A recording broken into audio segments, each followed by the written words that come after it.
Nancy Pelosi referred to him as a religious attorney out of Shreveport who possessed zero authority to educate lawmakers regarding the financial sector.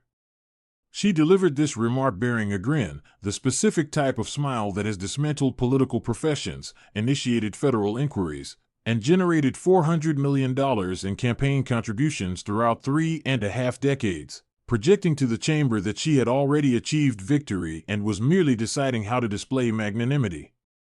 Directing her words carefully, she stated that with all appropriate reverence, she seriously doubted a gentleman who dedicated his professional life to drafting religious legal documents in Louisiana was the appropriate individual to educate the Committee on Economic Trading, noting that certain members present had actually exercised genuine governmental authority.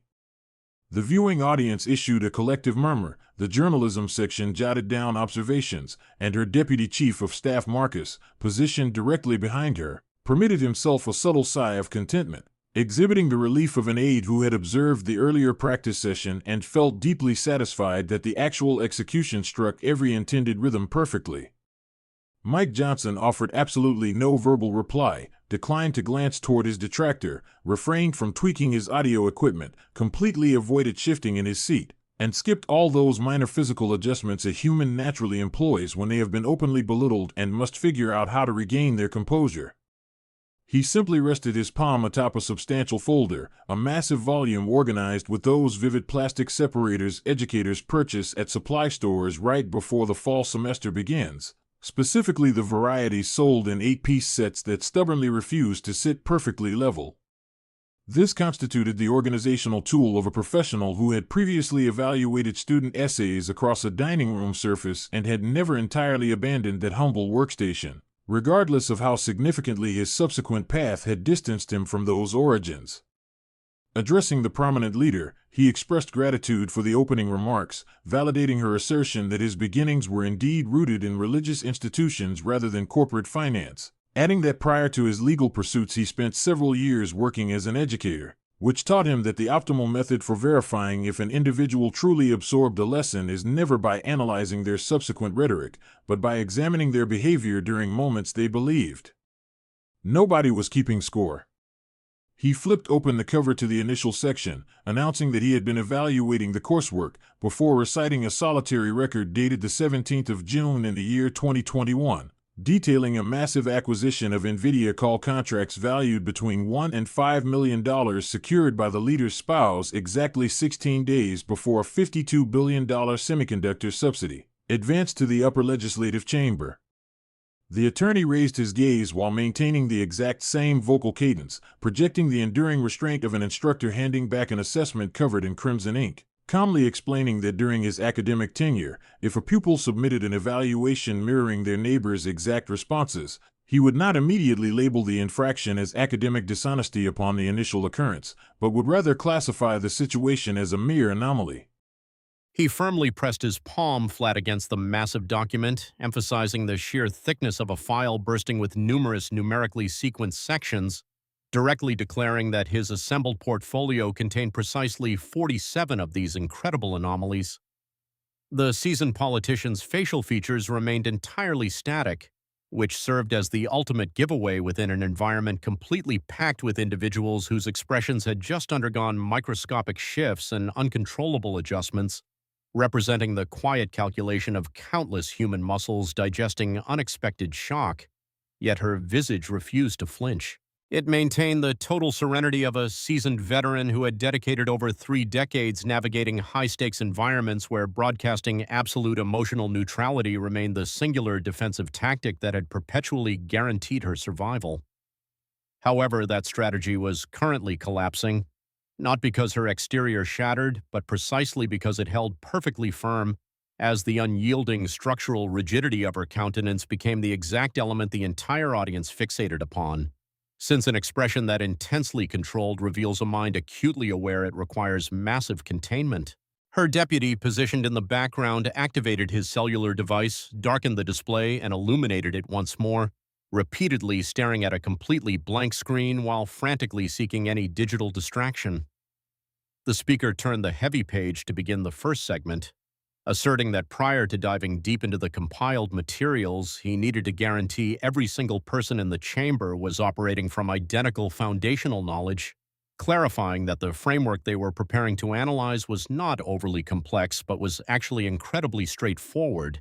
and he firmly believed that very simplicity was a core component of the overarching corruption. He pivoted his attention directly toward the congressional panel, purposely ignoring the prominent leader and the broadcast lenses, focusing entirely on the representatives occupying the curved row of seats behind their official placards, addressing the exact individuals who supposedly crafted the ethical boundaries while actively executing financial transactions underneath them. He declared there were three vital concepts the room needed to comprehend, promising to break them down with the identical clarity he formerly utilized when teaching basic economics to high school juniors, offering a single crystal-clear summary before pressing forward. Raising a single digit to signify the first point, he highlighted the internal legislative itinerary, reminding the room that every elected official inside the institution enjoys advance viewing of the governmental docket weeks or months prior to the general populace, granting them exclusive foresight regarding which specific proposals will face panel review, advance to revision stages, or reach the main chamber for a definitive tally. He noted that while this scheduling data remains technically unclassified, it absolutely never reaches the broader public in real time, functioning instead as the exclusive operational blueprint for a facility shared by just over 500 privileged individuals, while completely excluding roughly 330 million ordinary citizens. Lifting a second digit, he transitioned to the concept of derivative contracts, explaining that these financial instruments grant an investor the authority to purchase corporate equities at a predetermined valuation within a specific time frame, ensuring immense profits if the asset appreciates while limiting potential losses strictly to the initial purchase fee if the value plummets. He emphasized that these particular contracts represent the absolute preferred investment vehicle for any individual who already possesses concrete knowledge regarding an asset's future trajectory, framing them as a speculative wager that only actually constitutes a gamble if the participant is genuinely unaware of the impending outcome. Extending a third finger, he targeted the ethical transparency window, detailing how current regulations mandate that lawmakers and their marital partners formally report their market transactions within a 45-day time frame, meaning everyday citizens only discover these maneuvers a full month and a half after execution, by which point the legislation has cleared, the market has reacted, and the massive financial gains have been securely pocketed. He sharply concluded that this reporting requirement totally fails to act as a preventative safeguard, likening the delayed paperwork to a restaurant invoice handed over long after the lavish feast has already been completely consumed. He interlaced his fingers while maintaining his steadfast vocal rhythm, channeling the wisdom of an educator who spent countless hours commanding classrooms packed with adolescents and ultimately realized the true secret to retaining an audience's focus relies not on aggressively demanding it, but rather on genuinely earning it through undeniable substance. He then laid out the exact sequential timeline, illustrating how the blueprint dictates reviewing the secret docket, securing the derivative contract, patiently waiting for the legislative action, liquidating the assets once the valuation spikes, and finally submitting the mandatory paperwork near the absolute end of the legal grace period. He powerfully noted that by the instance the general populace finally gains access to the regulatory documents,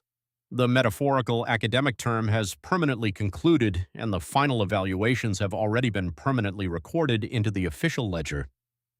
He shifted his piercing gaze back toward the powerful representative, confidently proposing that the committee should now take a comprehensive look at those very evaluations. The seasoned politician angled herself toward her audio receiver, politely interrupting to declare that before the proceedings advanced any further, she fully welcomed an exhaustive and balanced debate regarding the topic,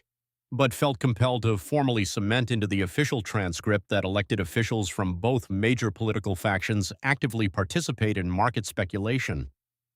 She forcefully added that conservative delegates actually exceeded their liberal counterparts in overall transaction volume during the previous calendar year, insisting that if the panel intended to scrutinize the framework, they were obligated to investigate the entire ecosystem thoroughly rather than cherry-picking specific targets. The attorney offered a confirming nod, completely validating her assertion by acknowledging that representatives across the entire partisan spectrum engage in commerce, reiterating his previously publicized stance that he vehemently champions an absolute prohibition on individual market participation for all federal lawmakers and their partners, strictly applying to every ideological faction without a single exemption.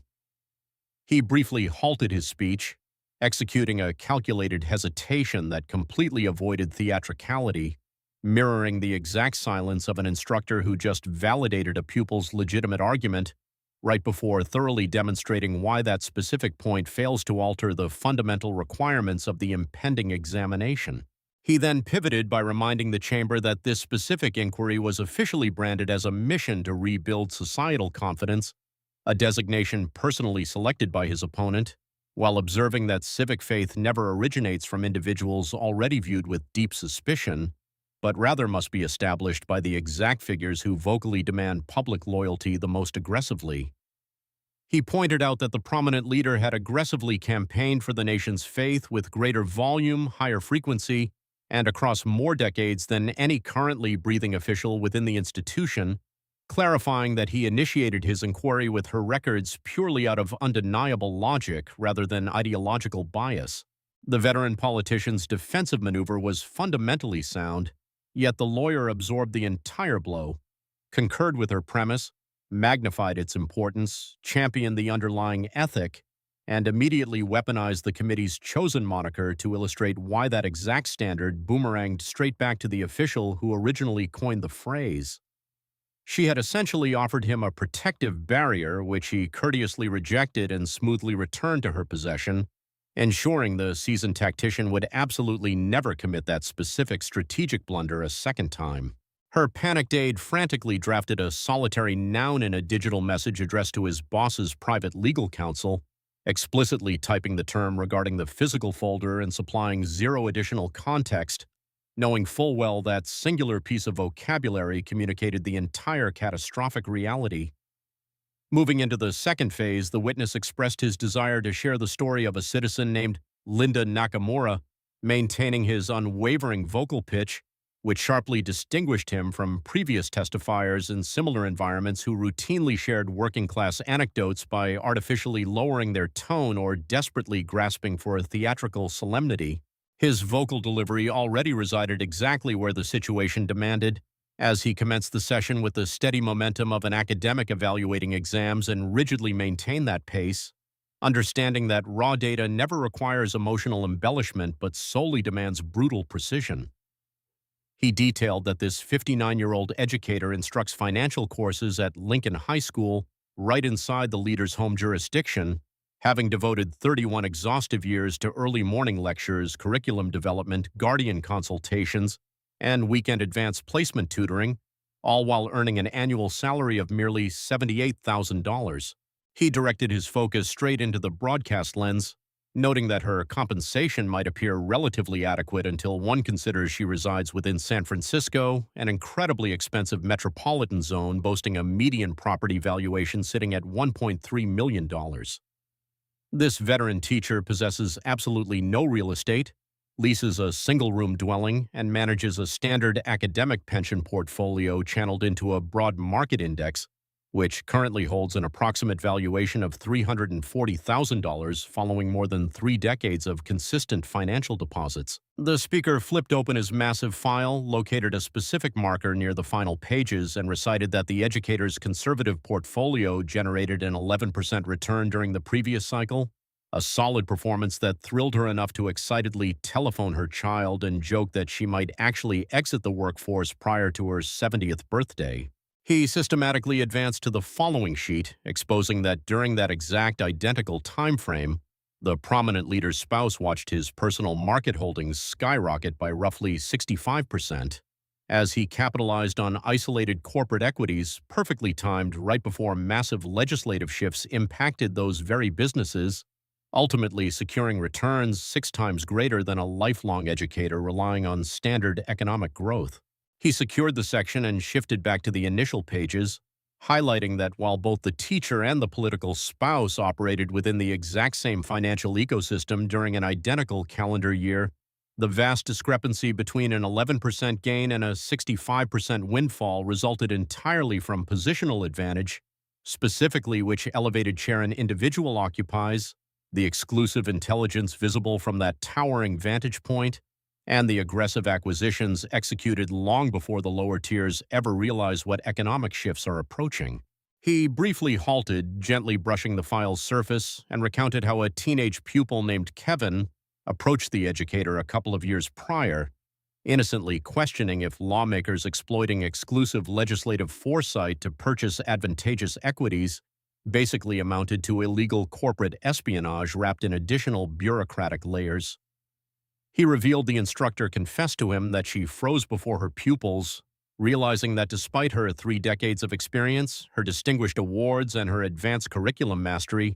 she lacked a single logical justification to counter the youth's brilliant observation. He locked eyes with the governing panel, passionately stating his intention to supply that young student with a definitive resolution on this very day,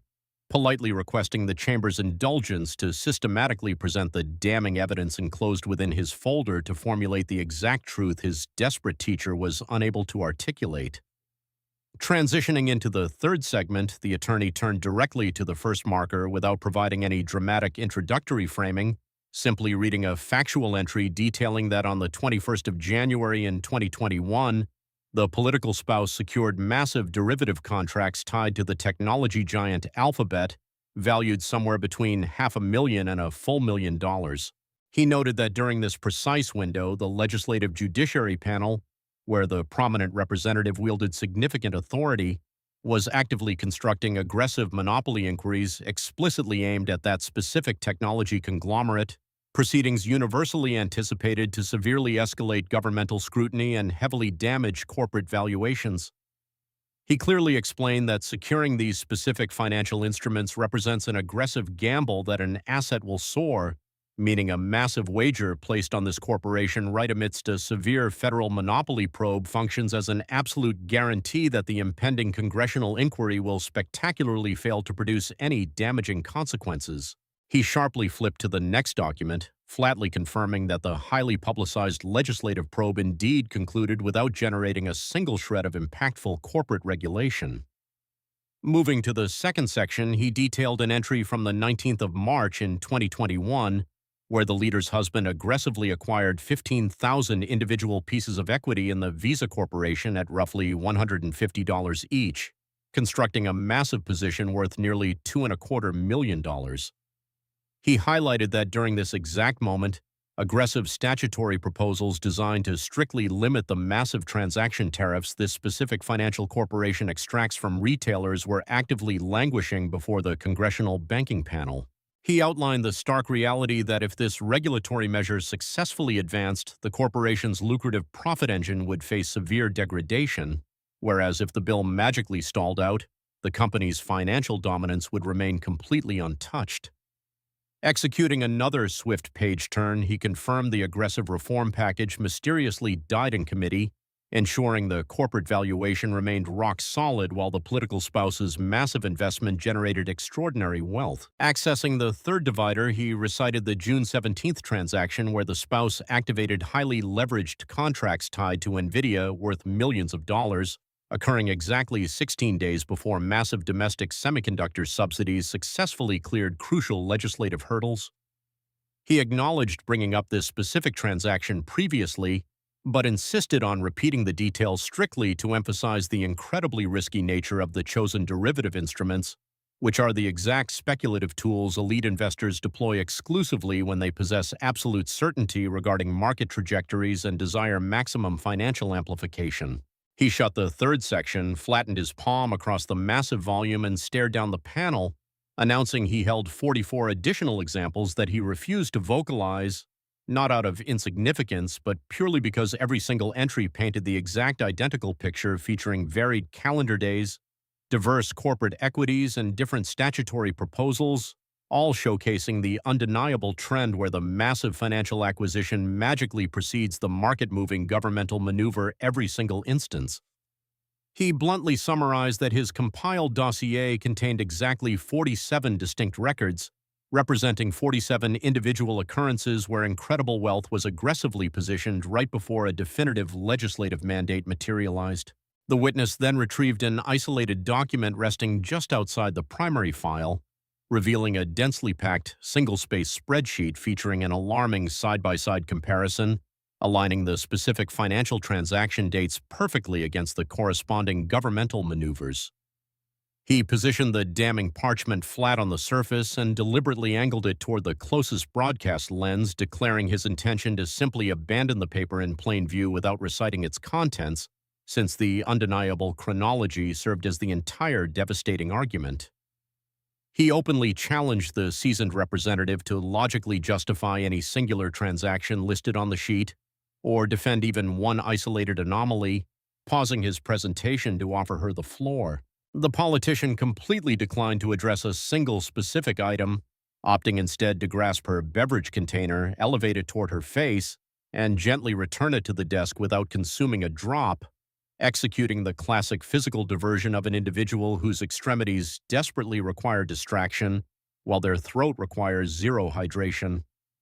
Beneath the desk, her frantic aide messaged a rapid three-word inquiry to external legal counsel demanding the total count of the organizational dividers, receiving a confused reply moments later which prompted him to clarify he meant the bright plastic separators, leading to an agonizing delay before the lawyer finally typed back a desperate question, asking if their side possessed any defensive paperwork. The aide anxiously scanned his boss's workstation, observing the meticulously crafted 60-page portfolio regarding cross-party ethical reforms, which contained extensive policy suggestions, budget analyses, and legislative blueprints, absolutely none of which addressed her spouse's market activities because the entire packet was completely engineered for a wildly different narrative. This massive stack of documents was strategically assembled for the triumphant public relations event the leader originally orchestrated, hopelessly mismatched for the brutal interrogation currently destroying her, prompting the staffer to forcefully demand a specific numerical answer from his contact. Entering the fourth phase, the speaker clarified that every single piece of evidence presented thus far existed within the public domain, noting that all transaction details originated directly from officially mandated ethical filings, while the governmental timeline matched the published legislative docket, meaning any citizen could verify the accusations that very evening. He then reached outside his primary volume to extract a slender, distinctly colored envelope completely devoid of organizational dividers, serving as the ominous physical representation of a meticulously prepared investigator segregating commonly available knowledge from newly unearthed secrets. He announced his intent to transition toward heavily guarded information absent from the official archives,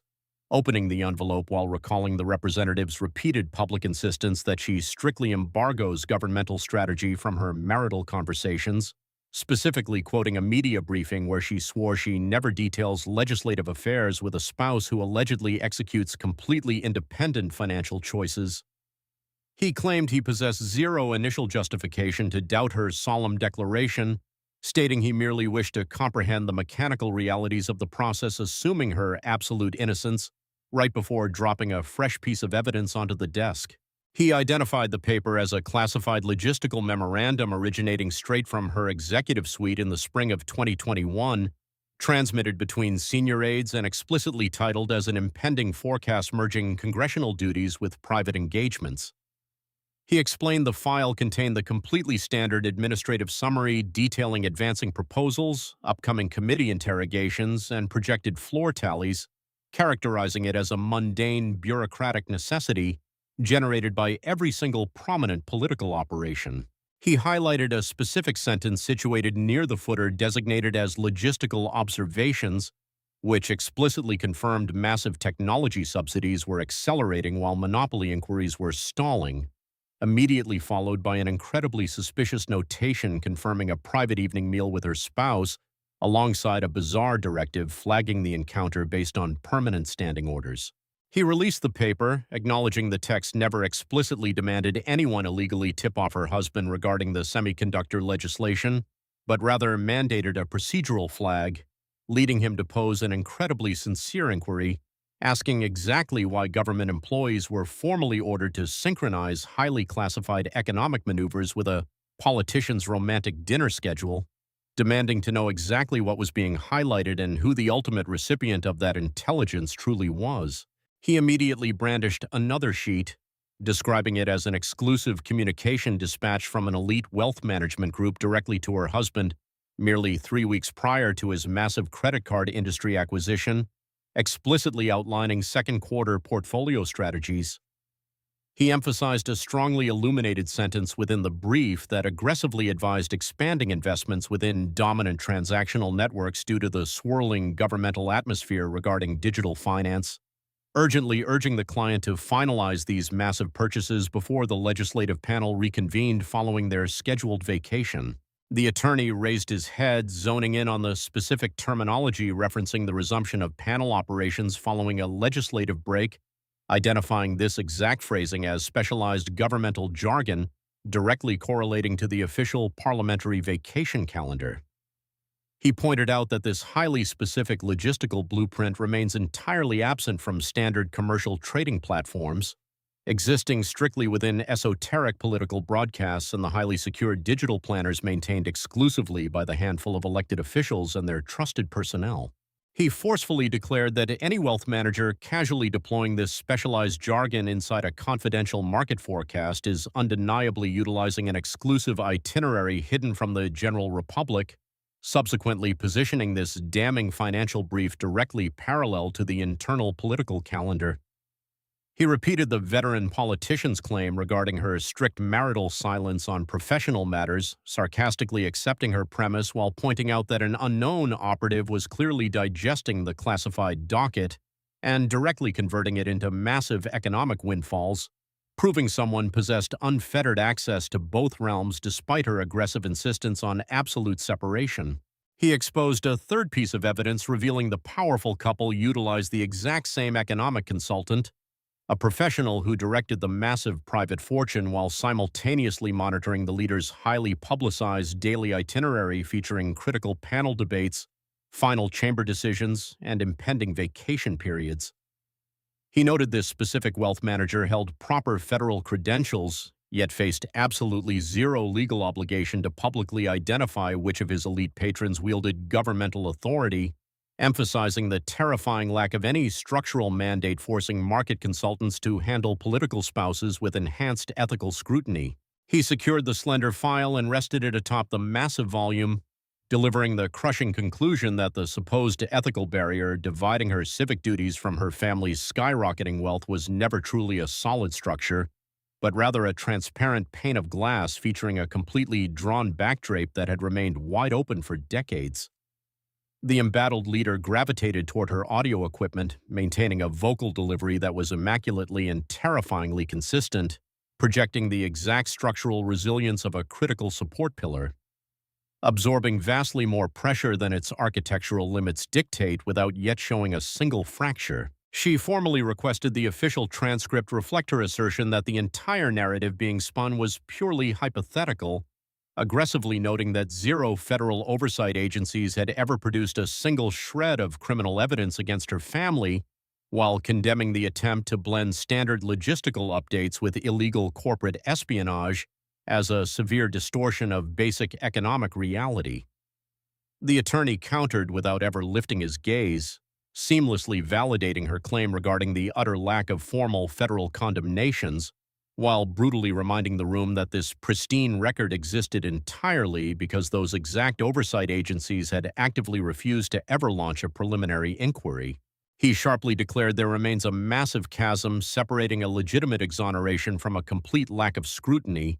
noting that an assessment completely ignored by the instructor hardly constitutes a victorious score, before immediately transitioning into the fifth segment by announcing his desire to directly contrast two critical elements. He flipped to the final marker containing a solitary sheet, praising the politician's long-standing reputation as a fierce champion of ethical transparency, claiming he intended to deeply respect that legacy by directly reciting her most passionate public moral declarations, immediately followed by the staggeringly hypocritical market transactions her family executed during those exact same periods. He situated the damning spreadsheet directly in his sightline, revealing a dual-column format pairing her most righteous televised quotes perfectly against her husband's massive corporate acquisitions, reading the devastating combinations with an unwavering methodical pace entirely devoid of theatrical acceleration or dramatic inflection. His absolute vocal neutrality functioned as the ultimate offensive tool, dropping each brutal contradiction with the agonizing restraint of an educator systematically presenting abysmal exam scores to an arrogant guardian who constantly bragged about their kid's supposed genius. He began by citing the 18th of December in 2019, the exact day she aggressively launched formal removal proceedings against the commander-in-chief while proudly declaring to the nation that absolutely nobody resides beyond the reach of justice. He immediately followed by revealing that during that exact same month, her spouse secured $500,000 in highly leveraged contracts tied to Apple just 22 days prior to a massive monopoly inquiry her internal staff had already secretly reviewed before smoothly advancing to the next contradiction. He cited the 13th of January in 2021 during the second round of executive removal efforts, where she passionately insisted the leader must face consequences because absolutely zero citizens are immune to ethical accountability. During that very same month, her partner executed massive derivative wagers on Tesla, CrowdStrike, and the technology giant Alphabet, representing a staggering combined portfolio injection somewhere between $2.5 and $6 million, leading the lawyer directly into the final devastating comparison. He highlighted her March 2022 appearance before an elite journalism society, where she boldly warned the nation that the republic must remain fiercely guarded against corrupt individuals seeking to exploit their governmental authority strictly for private financial enrichment. He noted that during that exact financial quarter, her family's market holdings inexplicably surged by nearly $17 million, finally resting the document on the desk without sealing the massive file. Exhibiting the quiet confidence of an investigator who knows the compiled evidence now screams far louder than his own voice ever could. He reminded the room that Linda Nakamura continues to educate youth on economic theory right inside the leader's home territory, instructing her classes regarding financial frameworks, federal oversight, and the incredibly blurred lines separating civic duty from corporate power while utilizing genuine modern case studies. He revealed that during the previous semester, 3 ambitious teenagers selected the politician's family investments as their advanced academic project, meticulously charting every single transaction against the official Congressional docket, while measuring the astronomical profits against standard economic benchmarks and their own teacher's modest pension fund. Staring directly into the broadcast lens, he quoted the final determination drafted entirely by 17-year-old civilians for academic credit, which explicitly stated the gathered statistics showcased an undeniable trend of market dominance flawlessly aligning with classified governmental intelligence, a success rate utterly impossible to achieve through standard financial gambling. He emphasized that a group of high school seniors residing strictly within the politician's jurisdiction successfully finalized a damning ethical verdict that incredibly powerful federal oversight panels stubbornly refused to acknowledge, not because the teenagers made a miscalculation, but solely because those elite agencies actively avoided launching any genuine inquiry. He pivoted toward the embattled representative, holding on to the identical vocal pitch and precise timing he utilized when initially exposing the evidence nearly half an hour prior, never once abandoning the incredibly disciplined rhythmic delivery of a seasoned academic marching through a ledger.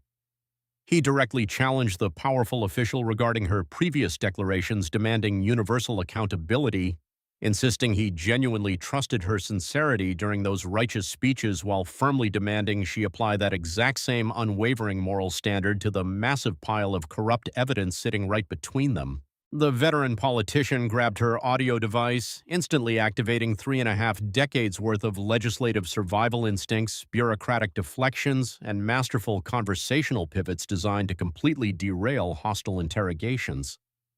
She aggressively reminded the chamber of her immense historical tenure, listing her fierce legislative battles securing national health care, championing middle-class citizens, and expanding ballot access, furiously refusing to passively observe her monumental legacy of civic dedication become permanently tarnished by a simplistic financial ledger. The attorney completely rejected the urge to aggressively lean across the desk or amplify his volume, maintaining the exact same stoic countenance he projected since the opening gavel, embodying the tired frustration of an instructor who granted a pupil endless opportunities to fix their mistakes and is finally logging the failing score. He calmly clarified that he possessed no power to diminish her historical achievements through mere data, pointing out that he was exclusively reciting the undeniable financial records, and if her righteous civic legacy drastically contradicted her family's suspicious market maneuvers, that massive ethical failure rested entirely upon her own shoulders. The massive chamber fell entirely silent, devoid of the frantic gasps associated with a sudden ambush, settling instead into the heavy, dreadful quiet of an audience observing a towering monument systematically stripped of its crucial support beams, waiting with morbid curiosity for the crumbling facade to finally realize its inevitable collapse. Her palms remained neatly intertwined atop the surface while her spinal alignment stayed totally rigid, and her face held a pristine composure, presenting the exact identical exterior she displayed during the opening remarks hours earlier, relying entirely on the incredibly controlled, frozen demeanor that historically conquered every single environment she ever occupied. However, the entire audience could finally detect the agonizing physical toll required to maintain that illusion, recognizing an unnatural rigidity completely divorced from genuine tranquility, revealing the desperate, exhausting exertion of an individual using their entire body weight to barricade a collapsing doorway. Transitioning into the sixth phase, the lawyer finally shut the massive folder, generating a remarkably minor acoustic disruption as the heavy casing collided with the internal dividers to produce a tiny rattle. An incredibly mundane noise of standard office equipment that somehow echoed like a thunderclap throughout the completely paralyzed chamber. He declared his intention to conclude his testimony by revealing exactly why he agreed to join her heavily publicized ethical panel, resting both palms gently across the sealed volume with the exhausted finality of a professor recognizing that while the educational mission never truly finishes, the semester's permanent judgments are absolutely final. He commended her decision to brand the event as a mission to rebuild societal confidence, agreeing it was highly appropriate given that civic faith in the legislative branch currently languishes at an abysmal 17%, noting it ought to terrify every seated official that an overwhelming majority of the nation absolutely despises the very individuals managing their republic. He locked onto the broadcast equipment, respectfully but brutally suggesting that a massive portion of that extreme national distrust was physically occupying that very room, clarifying he was not broadly labeling the prominent leader as a criminal, but rather making a far more precise ethical indictment. He accused her of orchestrating a massive public relations stunt demanding blind loyalty while actively attempting to bury a mountain of staggering ethical compromises, insisting ordinary citizens can intuitively sense that exact type of profound systemic corruption, even if they remain entirely ignorant of the specific financial dates or massive corporate transactions. He cracked the file open one last time, returning to the devastating semiconductor entry he initially weaponized, recalling the politician's opening monologue where she proudly detailed her supposed ideological transformation regarding market regulations, stating he wanted to genuinely evaluate that claim since personal growth remains vital.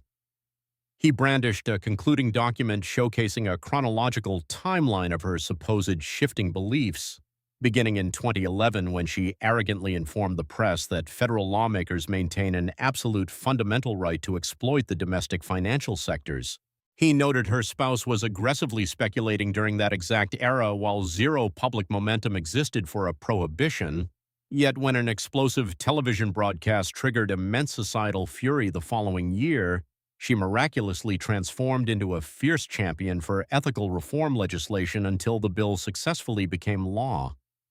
He then exposed how mere months later, a stealthy revision completely gutted the transparency portal requiring zero significant debate, a crippling blow her powerful office completely ignored, effectively ensuring that while the financial records remained legally public, they became functionally invisible to the average citizen. He detailed how reviewing these documents now required ordinary voters to physically travel to the Capitol during operational hours to beg for printed sheets, looking straight into the lens to inform the nation that this ridiculous logistical hurdle fundamentally represents a hostile bureaucratic blockade designed to protect the elite rather than genuine ethical transparency. He jumped back to the chronological map, highlighting that her family's incredibly suspicious high-volume market maneuvers exploded over the next several years, right up until massive digital outrage fueled by an immensely popular social media tracking channel forced her to desperately announce renewed support for strict market prohibitions. He tossed the paper down, bluntly stating her supposed ideological evolution strictly adheres to a cynical formula where she violently rejects oversight when her profits are skyrocketing in the shadows, publicly embraces reform the instant societal anger peaks, and stealthily sabotages the regulations the second the masses look away. He ruthlessly labeled her behavior as a calculated repeating cycle of blatant deception rather than genuine moral growth, slamming the heavy file shut for the absolute last time, while noting that his former educational environment possessed a highly specific derogatory term for a pupil who strictly obeyed the guidelines only when directly monitored by an authority figure. He completely refrained from vocalizing the actual insult because the devastating implication was already perfectly clear, allowing the agonizing silence within the chamber to echo far more violently than any explicit accusation ever could. The devastated leader pivoted toward her immediate left, seeking her trusted deputy, only to discover a completely vacant seat as her terrified aide had stealthily evacuated the premises nearly 10 minutes prior to desperately initiate a frantic damage control conversation far away from the broadcasting equipment. She simply stared at the abandoned piece of furniture, the exact same chair that previously supported an arrogant senior operative who felt incredibly confident regarding their heavily scripted theatrical strategy just a few short hours earlier. The digital lenses permanently captured the exact second the incredibly powerful politician desperately sought assistance from a vanished subordinate, an action completely devoid of theatrical tragedy, but dripping with a subtle, enduring humiliation that signified absolute defeat. It showcased the pure muscle memory of a veteran commander accustomed to finding an army of loyal fixers readily available, who abruptly realized she was finally entirely isolated while out in the corridor. Her panicked staffer desperately crushed his cellular device against his face while leaning upon the frigid stone architecture. He frantically informed his contact that his boss just disastrously attempted to weaponize her civic legacy to deflect concrete financial evidence, urgently demanding elite external corporate lawyers flood the facility prior to her scheduled media briefing, explicitly rejecting standard political fixers in favor of aggressive federal financial defense specialists. Barking back at the confused recipient, he warned that if the leader repeated her ridiculous ethical slogans in front of the press corps while undeniable proof of her immense corruption sat publicly exposed, their operation would instantly transition from a mere public relations nightmare into a catastrophic federal criminal crisis, furiously terminating the call and staring at the sealed entryway, blocking the devastating silence within.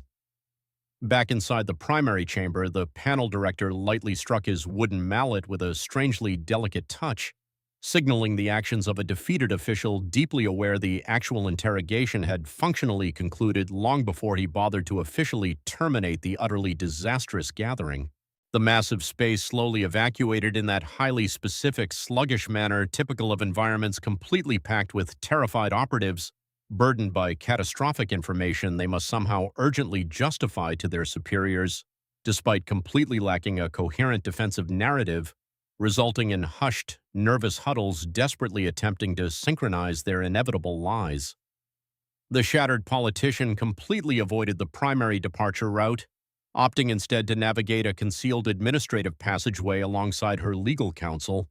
utilizing the exact hidden escape path elected officials deploy whenever the primary corridors swarm with hostile journalists screaming inquiries they absolutely refuse to acknowledge. She maintained an artificially pristine walking rhythm and rigid spinal alignment while utterly abandoning her meticulously constructed 60-page defensive portfolio on the desk, leaving behind months of exhaustive bureaucratic labor completely untouched and glistening with useless vibrant separators.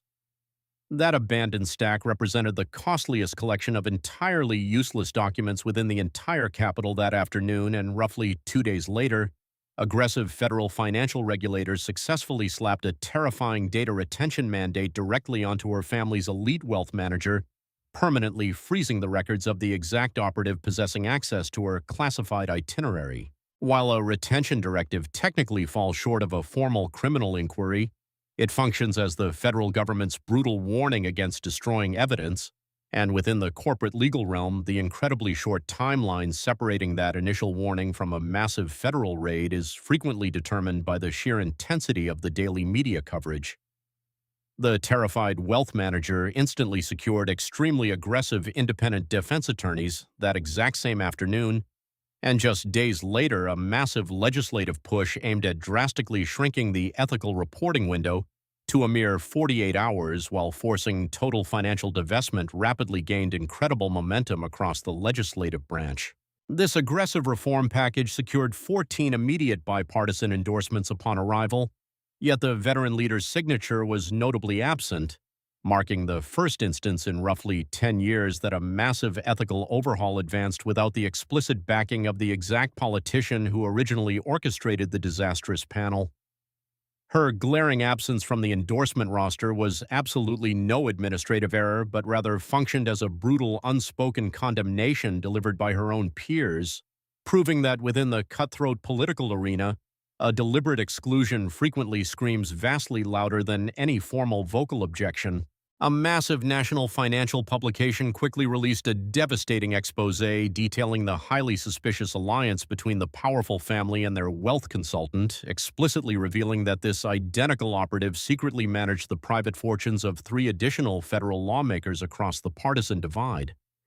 Federal regulators immediately widened their aggressive dragnet to encompass every single one of those corrupt political arrangements, while the devastating journalism piece dominated the absolute front page, featuring a massive visual reproduction of the exact identical chronological spreadsheet the devastating attorney had originally weaponized. The published image demanded absolutely zero explanatory text, since the terrifying chronological alignment served as a flawless indictment, immediately triggering a 9-point collapse in her localized public support, which severely eroded her incredibly loyal base and triggered a catastrophic 22-point implosion regarding her most fanatical supporters. The local citizens who formerly radiated immense pride over her leadership suddenly downgraded their stance to mere reluctant acceptance, representing the devastating psychological shift separating enthusiastic loyalty from grim electoral habit, ensuring she might retain power while forever losing their genuine respect. The embattled official eventually surfaced on a prominent weekend broadcast for 8 agonizing minutes, projecting an incredibly articulate and heavily guarded exterior where she formulated every single syllable with terrifying precision to absolutely guarantee no isolated fragment could ever be weaponized out of context. She arrogantly dismissed the entire catastrophic interrogation as a pathetic ideological stunt designed to distract from genuine ethical progress, utterly refusing to justify the semiconductor windfalls, the massive credit card industry gambles, the suspicious logistical overlaps, or the completely shattered ethical barriers the devastating lawyer had brutally exposed. She completely avoided denying any precise allegations by stubbornly refusing to acknowledge a single factual detail, constructing a cowardly defensive perimeter operating at such an extreme rhetorical altitude that she could comfortably ignore the devastating reality crashing into the dirt below. Multiple journalists representing entirely different publications instantly recognized the exact same glaring defensive vacuum, describing her pathetic television appearance as an aggressive counterattack that completely failed to counter anything, likening her hollow rhetoric to a slammed door severely lacking a functional deadbolt, paving the way for the ultimate epilogue. Early the following week at Lincoln High School within San Francisco, Linda Nakamura walked into her building exactly 18 minutes prior to the opening chimes, rigidly maintaining the precise schedule she utilized for decades because an educator trailing behind their pupils has already completely surrendered the classroom's respect. She rested her satchel against the wooden surface and extracted her incredibly worn organizational file, the exact same manual she lugged around since her sophomore academic season, loaded with mundane plastic separators and layered with decades of scribbled margin notes resembling the sprawling rings hidden inside an ancient trunk. She flipped the heavy covers to the 7th designated chapter, focusing squarely on economic frameworks and federal oversight, efficiently distributing 28 identical worksheets across the empty chairs ensuring every single impending arrival received a dual-column document detailing diverse regulatory philosophies. She had presented this exact curriculum 31 times previously, modifying the central document solely following the massive banking collapse and the subsequent ethical legislative push, ultimately deciding the printed information remained completely accurate because the systemic failure rested entirely within the corrupted corporate sector rather than her pristine academic materials. Shortly after 8 o'clock, the teenagers shuffled inside and collapsed into their seats, displaying that highly specific blend of exhausted hesitation that perfectly embodies a deeply cynical generation ordered to passionately revere a societal framework that continuously fails to demonstrate any genuine value. Kevin occupied a chair within the third alignment, now operating as an older pupil, identical to the sharp youth who previously cornered his instructor with an impossibly complex inquiry regarding legalized corporate espionage, immediately dropping his satchel and bluntly asking his teacher if she witnessed the massive public spectacle. The veteran educator cracked open her massive ledger, navigated straight to the introductory page of her economic curriculum, glanced down at the contrasting analytical graph resting upon his desktop, and softly confirmed to the brilliant teenager that she indeed watched the entire devastating event unfold. The young student pointed out the devastating attorney utilized an organizational file remarkably similar to her own, prompting the instructor to stare down at her heavily customized manual containing decades of academic trial and error, completely fascinated that the exact same mundane stationary tools she deployed to build countless young minds were brilliantly weaponized on national television to utterly annihilate a massive political empire. She demanded the teenagers immediately open their assigned packets to the initial sheet, prompting 28 simultaneous page flips inside a sterile environment reeking of chemical writing utensils and stale breakroom coffee, capturing the exact identical sensory experience that dominated her existence for nearly a third of a century.